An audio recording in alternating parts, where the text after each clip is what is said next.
Kamala, and reportedly Pelosi and Obama both wanted to have some sort of an open process that could result in a candidate other than Kamala Harris, but they didn't have the savvy, the stones, the boldness, the whatever was required in order to push for that open process so that there would be a better chance for Democrats to unite behind a stronger candidate than Kamala Harris, because they were all well aware of what her weaknesses were.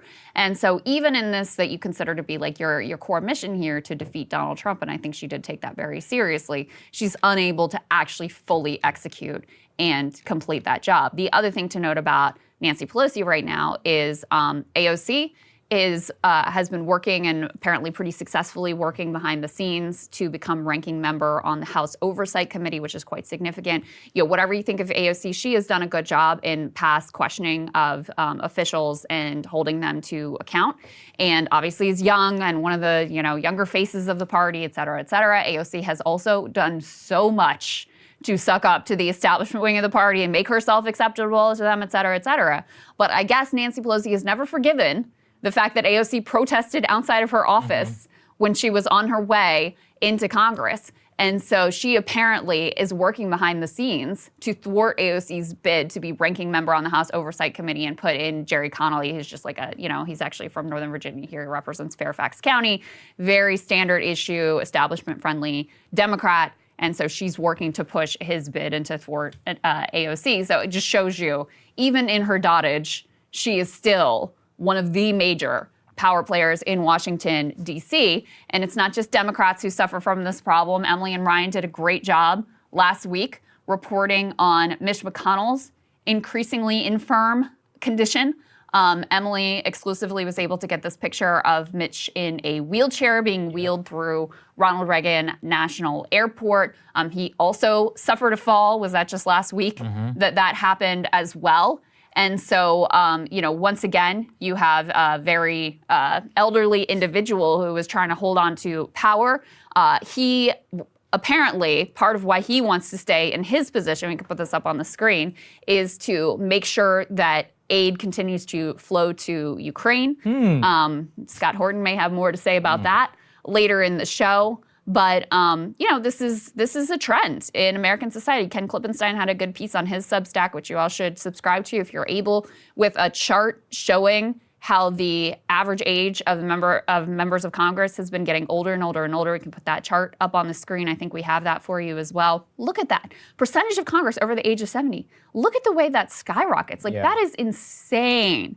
And Sagar, I always think you made the best point, which is that this really, in a fundamental sense, reflects a failure of democracy. That's what allows these people to basically rig the system, to circumvent any sort of real democratic process and just hold on to power forever. And literally, some of them literally die in office, like Dianne Feinstein. And there was, I believe, a Republican last year who also died while he was in office, some 80-some years old. That's insane that they hold on to power until they are literally taking their last dying breath. I agree. I also, though, it comes back to our healthcare thing. I've just increasingly am resigned where it is true they resign the system, rig the system and all that, but people just seem to excuse it. I don't understand. The Chuck Grass, he's 92 years old. McConnell got reelected. So did Pelosi. It's nuts. She's up every 2 years and they're like, yep, we're cool with this.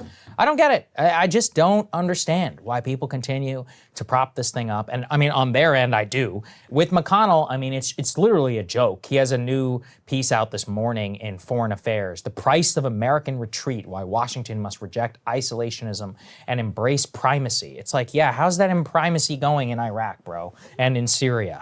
I'm sure it worked out really well. But this is, it also shows to the things that they hang on and that they cling to and what for are so just ridiculous. They're not hanging on to the bitter end just to make sure that Kentucky is great again or is revitalized. They're doing it so that the city of Kiev can be revitalized. So look, it's sometimes a talking point, but it is genuinely true. They do actually care more about Ukraine, about NATO, and all these other places than they do about you. And those are the people that continue to get elected. So I just don't know what to do about this. Just a last thought on that point. So in Kentucky in particular, Mitch McConnell is not liked Like, Yeah, they hate he's him. very unpopular. Yes. And so you do ask, okay, well, why does he continue to get reelected? And I mean, it is a sort of anti-democratic process where Kentucky's a red state now, so they don't want to vote for a Democrat. So when he gets into a general election contest versus also Democrats put up terrible candidates like Amy McGrath, but whatever, he's very likely to get elected.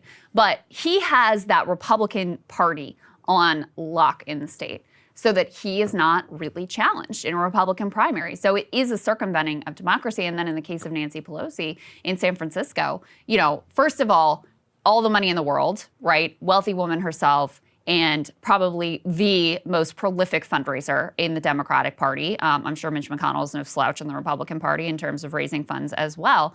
But then in addition, she refused to do any sort of Democratic debate vis-a-vis her challengers in the Democratic primary, where, again, it's a situation where it's a very blue area. You're not going to have a Republican succeed in that district. So the whole game is in the Democratic primary. And so, again, there's a real failure of a democratic process there. I mean, you saw the same thing with Dianne Feinstein, where she's able to hold on until she, literally didn't even know where she was. Also because they blocked having any sort of a Democratic debate, and the powers that be lined up behind her and, short-circuited the progressive challenger who was, making the case that we should go in a different direction. And so a lot of these things do come down to basic failures of democracy and show that erosion of real ability to, effectuate change and have any kind of real choice within this current locked-in system. Absolutely. Hey, if you like that video, hit the like button or leave a comment below. It really helps get the show to more people. And if you'd like to get the full show ad-free and in your inbox every morning, you can sign up at breakingpoints.com. That's right. Get the full show, help support the future of independent media at breakingpoints.com.